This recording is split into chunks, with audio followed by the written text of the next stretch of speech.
Na sua próxima prova, deve haver alguma questão relacionada ao emprego dos verbos haver e fazer. Geralmente isso acontece relacionada a questões de concordância. Por isso, lápis e papel à mão, vamos fazer as anotações.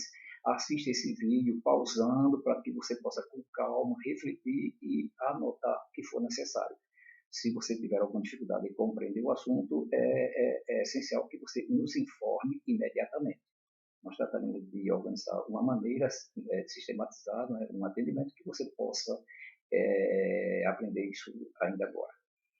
Lembrando que o verbo haver ele é impessoal, o verbo haver impessoal, quando ele indicar tempo passado ou ele está empregado no sentido de existir.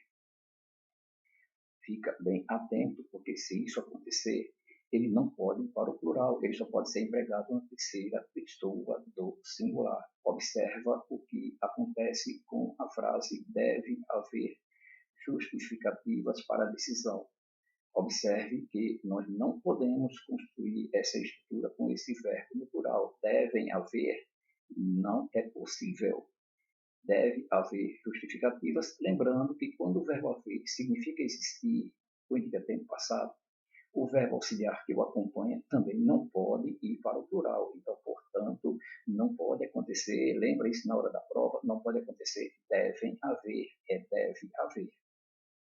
O verbo fazer, ele também é impessoal, somente quando ele indica tempo passado, repetir a palavra tempo para você lembrar, né, que não é em qualquer circunstância, é tempo passado, né, ou indicando uma condição meteorológica. Quando isso acontecer, esse verbo fazer só pode ser empregado na terceira pessoa do singular. Eu espero que você pause o vídeo, faça as anotações para que você aprenda isso agora. É fundamental que você aprenda isso agora, porque vai aparecer no dia da sua prova. Então, observe que não pode ser faz em 2 meses, é faz 2 meses, porque o verbo fazer está indicando aqui tempo passado. A oração é sem sujeito.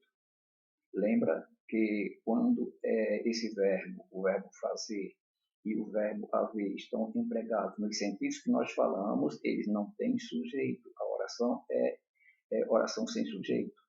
Por isso que eles ficam obrigatoriamente na terceira pessoa singular. Por último, lembrando, a armadilha na hora da prova é que eles podem colocar esses verbos pessoais ou impessoais.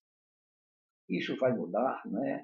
O problema vai mudar tanto a classificação dos verbos, como vai mudar também a questão da concordância.